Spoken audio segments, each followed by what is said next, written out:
see. First, let me make sure I get a mic check. Can you guys hear me? I always double check this because I had to try something like this and people couldn't hear me, and it was the worst thing ever, and I want to make sure that never happens again. All right. So I'm going to be going over a lot of different topics here, but the biggest thing I'm going to be going over is the fundamentals of XDC and XRP. All right. A lot of people, and I mean a lot of people, like to dog on these two coins, and they don't even know how they even work. They're very, very powerful, and I'm here to break this down. Now, first thing I'm going to get out of the way, because I do want to have questions, but I will save that towards the end. So, and I primarily be going with their super chats just because I can be able to see them first, but save the questions for the end. Now, first, a little bit of information that XDC first. Now, just to get over the general overview of how these are, XDC is a hybrid network. That means it has the ability to save public data and private data. XDC is a fork of Ethereum and a fork of Quorum, which means that it has the public ledger of Ethereum, but the private ledger of Quorum. Now, with that, you get all the smart contract platform capabilities of Ethereum with a higher level of faster transactions and cheaper fees, but it doesn't mean that it's just Ethereum.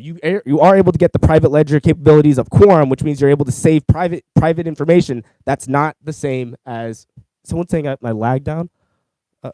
Is it lagging? Oh, I can kind of see it lagging a little bit. Everyone's saying I need a real mic. I know. I ordered this one hoping that this would be cool, and it sucked, so I ordered another one that won't be here till next week. But anywho, XDC is a hybrid network. Everything that people talk about Ethereum, XDC is able to do, but it's able to store private information. Now, there's a few other things that XDC is able to do. XDC is able to take data from Ethereum, tokens from Ethereum, and being able to cross them over to the XDC network. But that's not the only thing it can do. It also has a Dazzle bridge to Corda, meaning that you can have Corda dApps interact with XDC dApps quite natively simply because of the native Dazzle bridge. Oh, goodness. Yeah, I bet the lag sucks because my internet sucks. It's the worst, but I guess we're just going to have to deal with it. Anywho, back into it.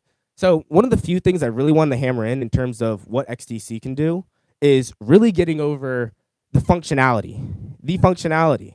Yes, it's fast. Yes, it's cheap. Yes, it stores private data. But the functionality for what it's able to do is quite a bit. So like I said, there's a bridge to Ethereum to be able to take Ethereum assets and move them over to the XDC network. And there's a bridge to Corda that allows for Corda dApps to be able to interact with XDC, mostly in terms of being able to pass funds back and forth. But that also means that dApps on the Corda network can interact with dApps on the XDC network. This ends up being a huge thing because now you have an entirely whole separate network of apps that can be built that can essentially interact with apps that are already on the XDC network. Twice the amount of apps that you would otherwise be able to be built that are able to be built in different ways that are able to be interoperable with each other. It's pretty cool.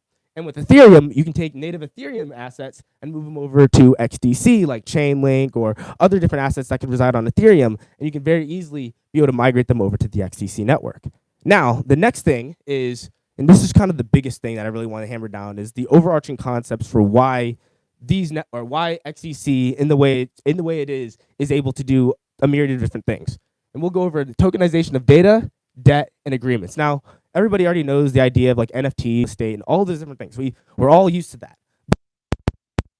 Tokenizing data, debt, and contractual agreements. And I think that's one of the biggest things that's going to drive value to the XDC network because of the privacy. Because there's privacy on the XDC network, you're able to tokenize data in a manner to where you can have private data allocated to different users and sold to other users that may need that data. So let's kind of get into this in a few different ways. One way you could tokenize data is, let's say I had a smart contract on XDC, and then I had an NFT that was also associated to that smart contract. And let's say I had another dApp, whether it's a core dApp or XDC dApp or whatever, that was generating some amount of data and insights, and it was feeding it to the XDC contract. Well, what I can end up doing is I can create another token that gives permission to for people to read that data from that contract and be able to sell that token for people to be able to access that data in that contract. This data could be market analysis data. This data could be survey data. This data could be leads, whatever it is. It can be any amount of data, and you can essentially tokenize two sides of it. tokenized the ownership side, and tokenized people's ability to access the side. Now, one thing that you can also get into too that ends up being really, really cool is what if you're able to take information, save it in a contract, and then just sell the contract. And let's say, let's take this token out for a second, and we just tokenize one token. Let's say it was just full of some identity information, like a KYC contract, right? Well, if it's a KYC contract, that means all the data that's associated to this contract can be allocated to this token, and whoever has the token can have access to that data. This could be, like I said, your private information, your ID, private documents about yourself, health data, and because you hold this token, you have access to that information, and you can control the access you'd like to give out with that information. Now, that ends up being kind of a game changer in terms of what you're able to do. It kind of ends up being a game changer in what you're able to do in terms of being able to tokenize all the different assortments of documents and be able to hold them in a contract and represent them with a token. It's pretty crazy. Now, let's get into debt real quick. Now, debt is quite a cool one. And the thing that I really want to emphasize with debt is not only can you create automated debt contracts. So let's say I had a token where let's say I wanted to loan somebody $100 and I generated a token on one side that basically showed that I own this contract that I'm expecting. Let's say there's a 5% interest rate. I'm expecting $105 from this contract. And I'm able to automate this entire process so the interest rate can continuously compound and grow on top of itself while basically being entirely automated by the contract. And the payments to the contract can basically can dock down the amount of additional payments that need to be paid or paid into the future. So you could pay off your debt through the smart contract. But with that token I have, so if I were able to lend out money and I have a token associated with it and I'm expecting a $105 return, well, I could potentially sell that token for $101 to a separate person in which they're able to hold that token and be able to get more and more returns based off of the returns of this contract. And if this contract essentially continues gaining more and more interest, the interest payments will go to the new token holder while the previous token holder was able to sell it at profit, or at least a short-term profit, while the secondary owner will essentially hold on to it until it fully matures. This is something that you can't typically do on a public. Everyone can see the data. You can't tokenize information if everyone can see the information.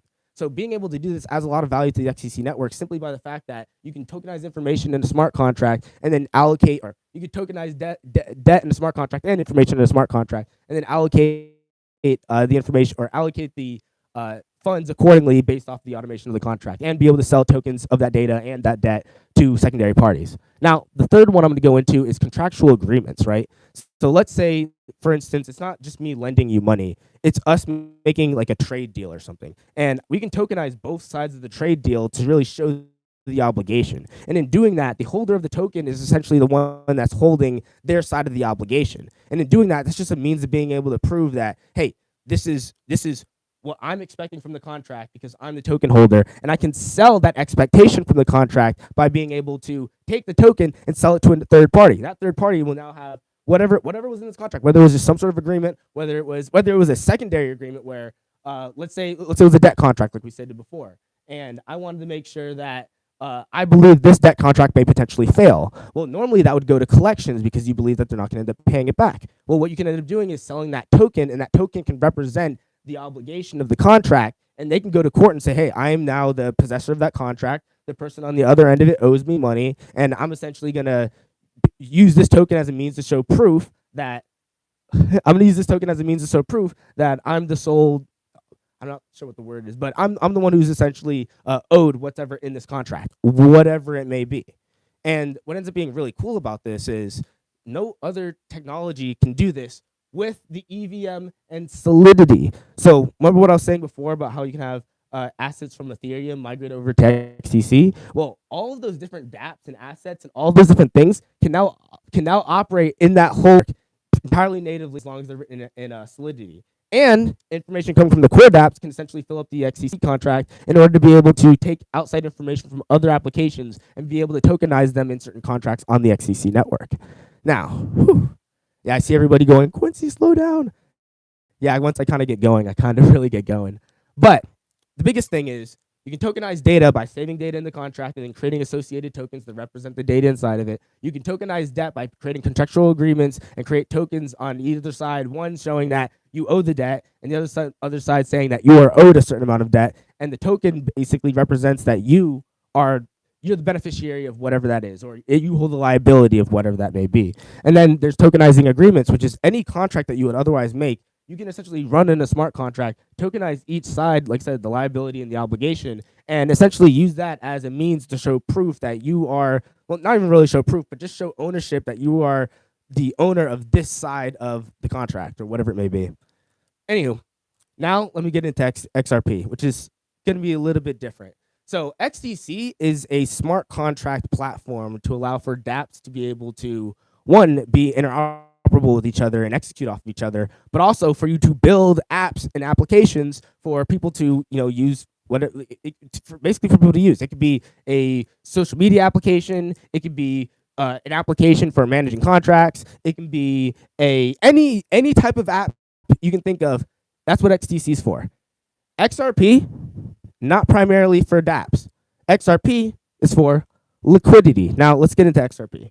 So with XRP, you have the rippling algorithm and it's a decentralized exchange. These are the two most important things about XRP. The rippling algorithm, which I'll get into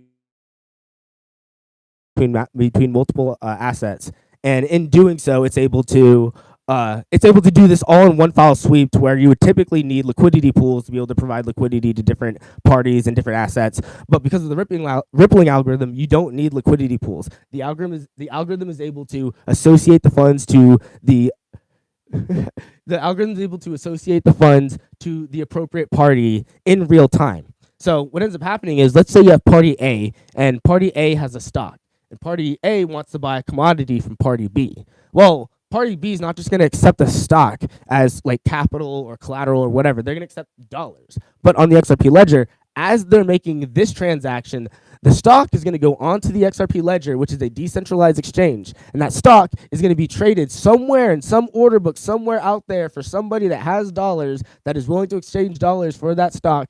It's going to make that trade and then complete the transaction by taking those dollars and associating that to person B.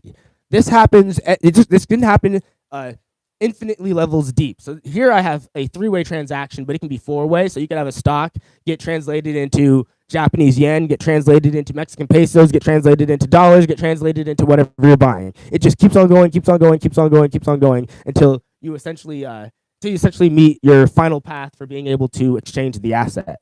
Now, the thing that ends up being really cool with this is, with this rippling algorithm, you're able to not only be able to exchange assets on-chain, but you can potentially exchange assets off-chain. Now, it's not just with the algorithm. Now, with XRP, there's a thing called the gateways. Now, with gateways, it's essentially having a broker in the middle here, and I know you can't see me, but with gateways, it's like having a broker in the middle here that's able to help broker deals between two parties through the XRP ledger. So let's say you got, dude D over here, and he's got some XDC, and he's got an XRP contract, and then you got dude F over here, and he's like a fiat bank with some XRP.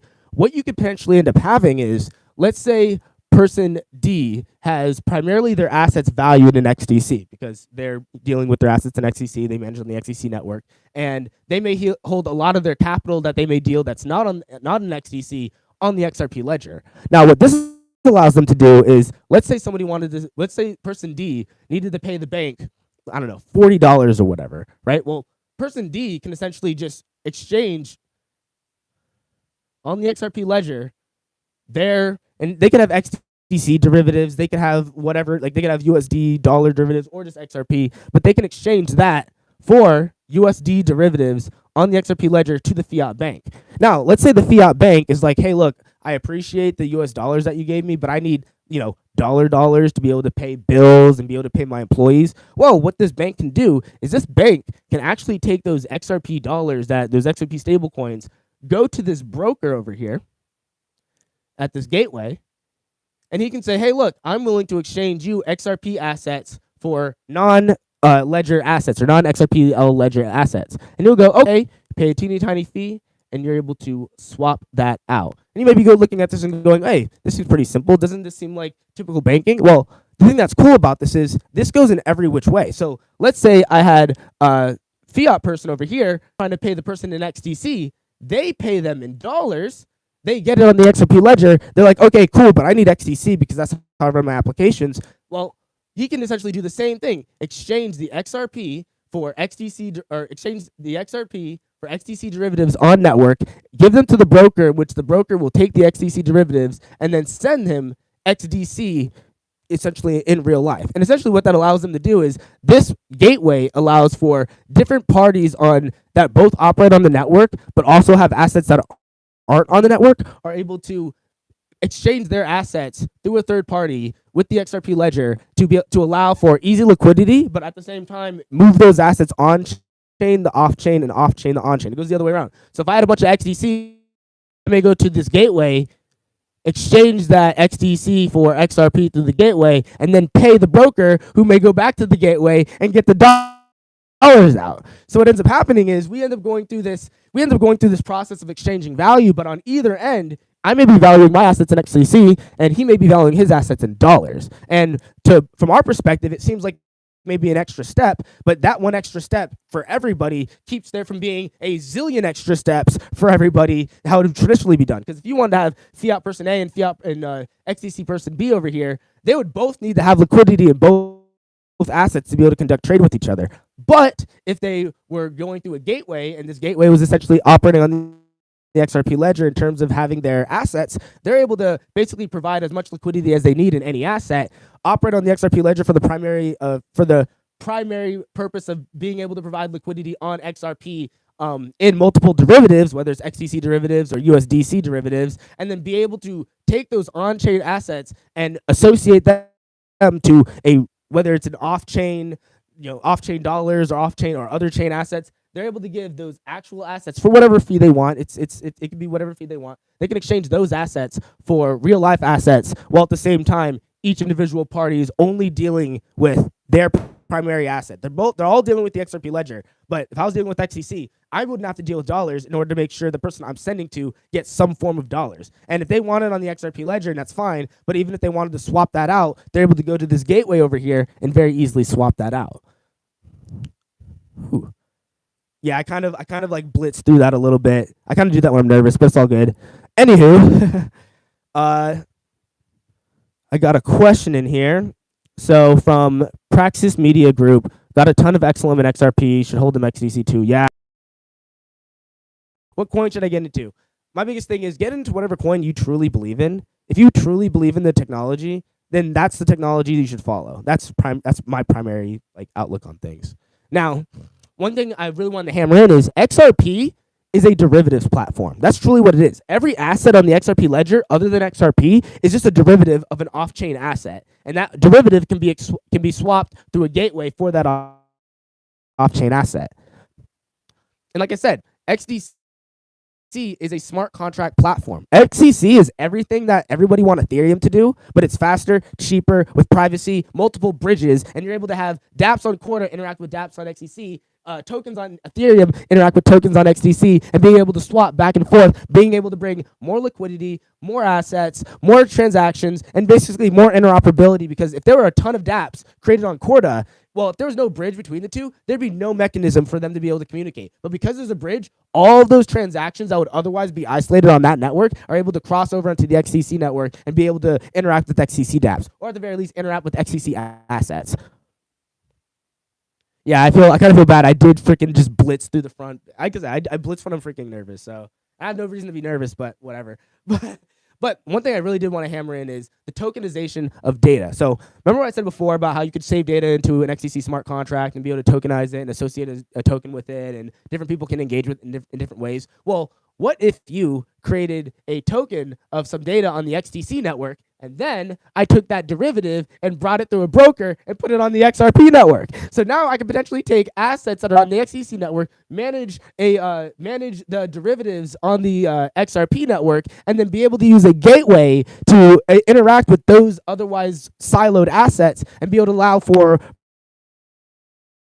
just a derivative of a previous asset. But like I said, the XRP ledger is a derivatives platform. So it doesn't matter if it's a derivative of a data token, a derivative of a debt token, a derivative of a smart contract, a derivative of a CBDC, a derivative of stocks or bonds. It can be literally anything. So if you were operating on XDC, for instance, and you had a ton of data tokens that were primarily just sitting just sitting there stationary, not doing anything. People may just hold value in the data token knowing that they could sell it to somebody else. And in doing so, they may have derivatives to have excess liquidity to be able to reach other people without them actually being on the XDC network. Even to the point where, if let's say this fiat bank guy over here, he may be able to hold a derivative of a tokenized smart contract on the XDC network, on the XRP network, and then what he can essentially do is go through the process of swapping. So he takes that derivative, swap it through the broker, goes to the XDC person, redeems that derivative, and then basically what they're able to do is say, hey, look,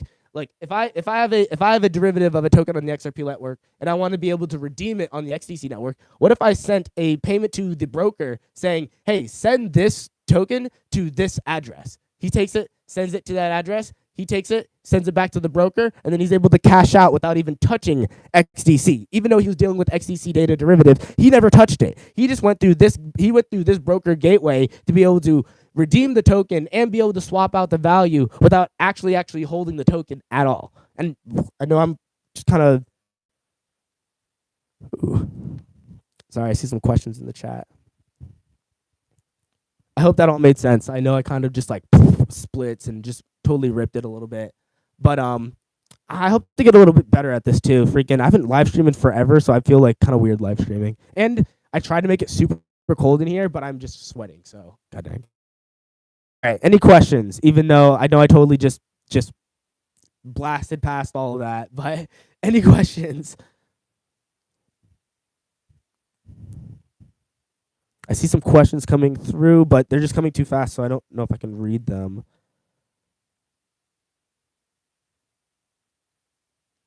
So I see a lot of people asking about like ISO and how do I feel about the technology. So that's actually kind of a good way to go. So a lot of people talk about ISO and what does that mean? ISO is just a formatting tool to allow institutions to be able to communicate with each other. But in this regard and being able to communicate with each other, you may have institutions that may only be able to use these ISO formats to be able to keep track of these different assets that they otherwise wouldn't really have anything to do with. And it's not that they don't want to manage these assets. It's just that if they have to manage each individual asset in a different format, then they may have to manage hundreds of assets, if not tens of hundreds of assets. And the biggest thing about that is, well, it's not convenient for the banks. It's easier for them to have a simple format to be able to manage multiple different assets with multiple different banks all over the world without having to manage, or each bank having to manage their own set of formats for every token that they interact with.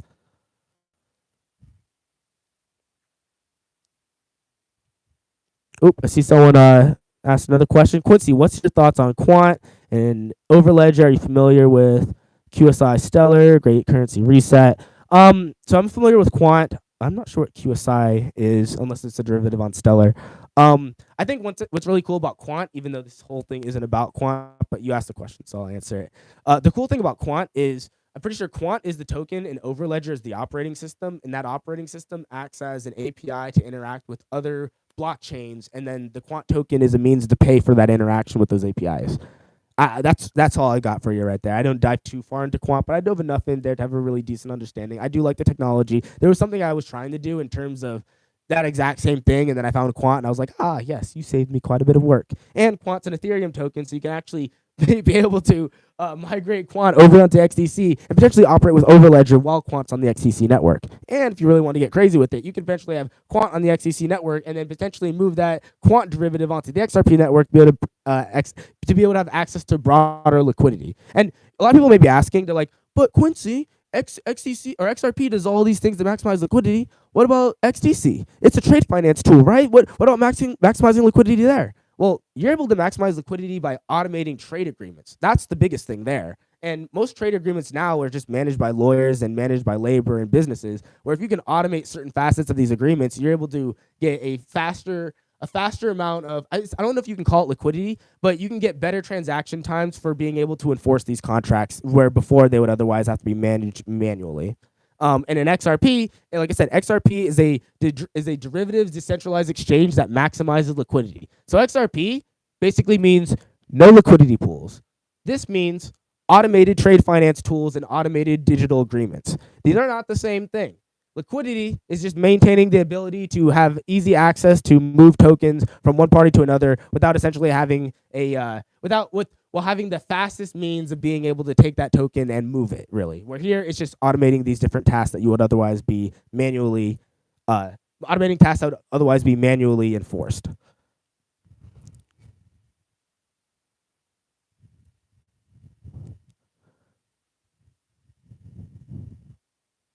So I see a lot of people asking like, oh, like price, whatever. One thing I'm gonna say about this, I definitely need to like get this out there.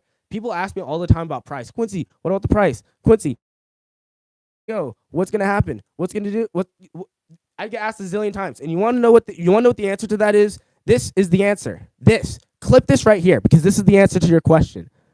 My guess is as good as yours. I'm just a guy that loves the tech. I can't tell you, I'm not this god mind that can tell you the macro aspect of the economy. That's like asking like, Quincy, what's the overall economic growth on a global scale going to be? And you need to get it within, 0.25 of a decimal point. No one's going to get that. No one can tell you what the broader aspect of a macroeconomic concept or macroeconomic growth or whatever you're trying to, and that's exactly what you're trying to say with the price.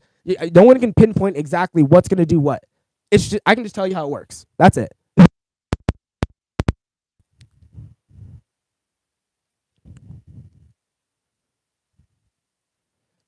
Anywho, so I'm gonna give a general overview. See if there are any more questions. I don't want these to get too long because I realize that sometimes the videos may get longer, or at least when I used to do live streams, when they got longer, people only watch like the first 15 minutes. And I'm like, oh, I literally just like spoke to the chat for 15 minutes. I didn't get to the cool part till later.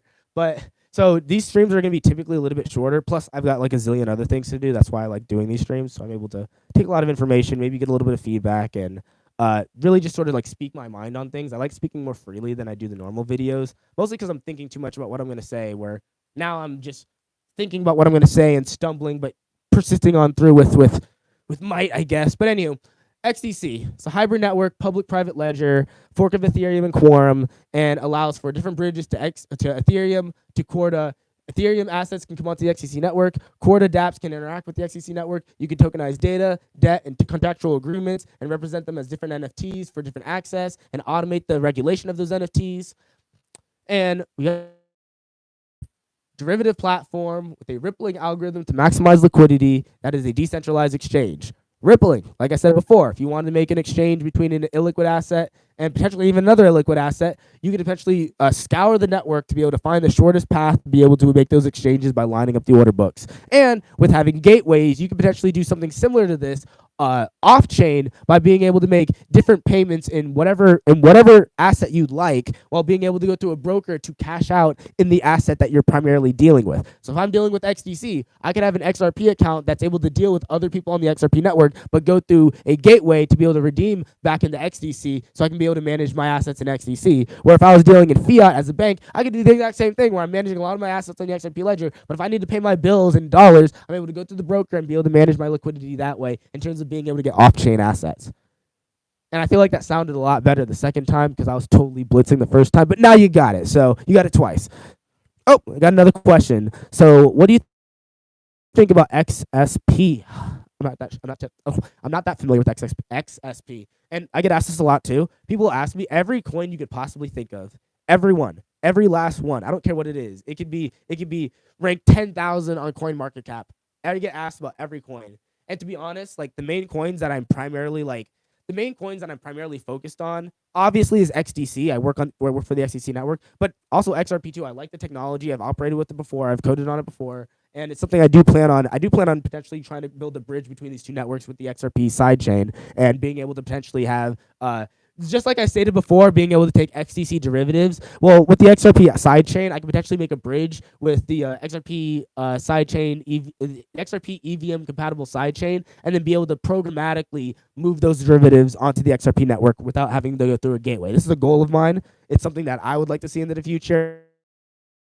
It's a goal of mine in the space, and it's something I'm definitely going to try for into the future. But XRP, XCC, I like Algorand, I like XLM, I like Quant. And that's the thing. Guess what? I like Ethereum, guys. I run with the I work on the EVM all day long. Now you may go, but Ethereum's fees. Yes. Ethereum's fees suck. but that doesn't mean I don't like the foundation of the technology. It really set the standard for what we're doing here. So yeah, there's a lot of other technologies that I like, but the biggest ones I primarily dive into obviously is XDC. But the biggest thing is, like, it's the ones I work on. The ones that my biggest thing in terms of like managing these assets and the way I go about things is I only invest in technologies that I work on. And I do that purposely because I'm like, okay, if something goes bad, I'll know it first because I'm working on it and I can do something about it. And it's one of those things too where it's even more than just an investment because I'm investing my time, energy, blood, sweat, and tears. And it would suck to, put all that into it just for someone to go, oh, guys, jump ship, the price is going down. Oh, no. So, like, I'm putting a lot of effort, not just in terms of investing my money, investing my time, but, like, I put all the new programs I put out are for these technologies that I'm, personally invested in every possible way. So that's sort of why I get a little frustrated too when people are like, Quincy, the price and stuff. And I'm like, yeah, I'm putting like blood, sweat, and tears in here, man. Like I'm not too worried about the price if I know that potentially something I can do now could potentially grow the prosperity of the network into the future if I'm able to build a successful application that people are able to use. Like I see more than just short-term price fluctuations. And I think a lot of the short-term price fluctuations is just a lot of just retail jumping in and out. I don't think we've seen a lot of enterprises coming into the mix. And one good way you could see enterprises coming into the mix, it sounds so goofy, but it's sort of like this flip the switch question, right? People go, oh God, they're going to flip the switch. You want to know the easiest way you could flip the switch, if you want to really put it that way? And this works for both the networks, but what you could end up, right? And this is what I mean about how, like, in terms of how retail coming into the space, it almost means nothing in terms of volume. Because let's say I was a bank, right? And I could use either one of these networks, but let's say I did XCC, for instance. Let's say I wanted to take $1 billion worth of my assets and issue them on the XDC network. Boom, I mint $1 billion of whatever asset that I would otherwise have sitting in a drawer somewhere as a stock or bond or whatever, put it on the XDC network. The second I did that, guess what? Nothing would happen. Whoa, what do you mean nothing would happen? Well, that's because you got to do something with that asset first. The asset sitting on the network not doing anything doesn't do anything. But now there are $1 billion worth of tradable assets on the network. So let's say you had $1 billion worth of those assets and you sold all of them. Well, that means somebody out there had to get $1 billion worth of XDC and buy those assets. So what ends up happening is those assets trading on the network will contribute to the demand for XDC to buy those assets. So what ends up happening is, when you mint the assets, it may not do anything, but as people trade the assets, it will essentially create more and more demand for XDC because you need XDC to buy the assets.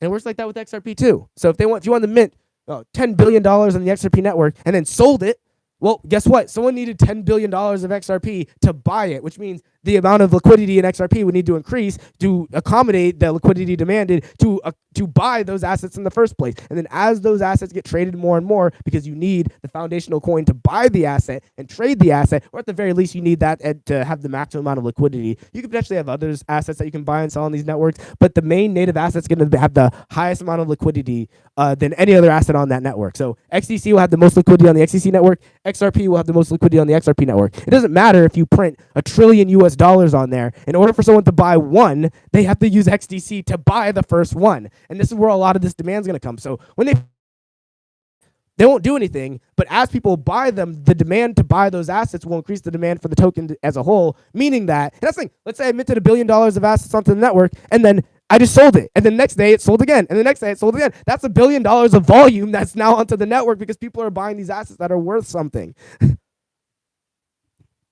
This also works with data. That's kind of the thing that freaks me out about data. People go, oh, Quincy, they're selling our data. Yeah, they are, and they're making bank. Imagine that contributing to the volume on the network too. And imagine dApps also contributing a volume to the network because as people are engaging with these dApps, they need XDC or potentially they need XDC or potentially any other native token to use those dApps. So as people are using more and more dApps, there's more and more demand for the token to use those dApps, meaning that the price has to go up simply because there's more demand for the asset to interact with the network, and the assets that are on the network.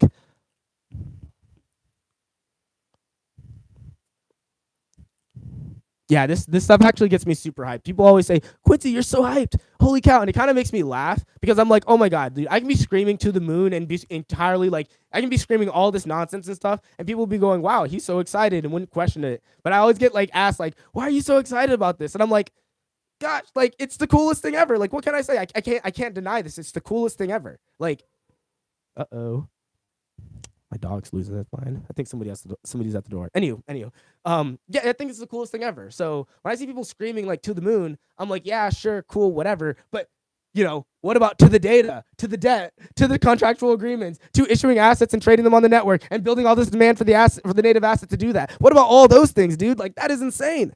And then being able to take these assets that would otherwise be native to the XDC network and then being able to move them to the XRP network for maximum liquidity to be able to exchange with other people that otherwise wouldn't be offering on the XDC network. Like I said, if you had a bank over here, that bank's not going to come over to XDC to buy the XDC, but if I listed that token as a derivative on the XRP network, well, then anybody on the XRP network can now interact with that token, even though it was native to the XDC network. And as they go in and out, that's still demand. So it's just like...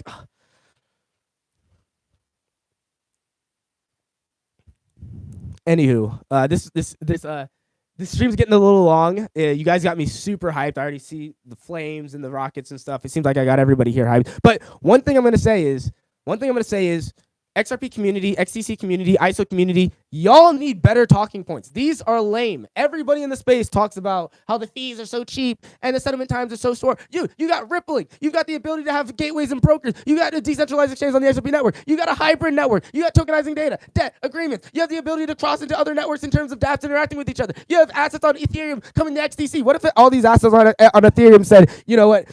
Fuck Ethereum. I like XDC because the fees are better and all the stuff we always say. You can very easily have that too. So we have way better talking points to prove how cool these technologies outside of just the fees, dude. Like, the fees are just the tippy tip cherry on top of the iceberg while you got all of this absolute amazingness. And I think these are just the tip of the iceberg of these domains. Tokenizing data. Data itself is a multi-trillion-dollar industry. You got Apple, you got Google, you got Amazon, you got Microsoft. All of these companies can tokenize their data and contribute to the volume on the network by tokenizing their data. Debt out. So people say all the money. This is gonna be one last thing. People say all the money. What about all the debt? Yeah, debt outpaces money 10-1. So for every time there's $1 out there, there's $10 of debt out there that can also be traded and be held as value. And the contractual agreements.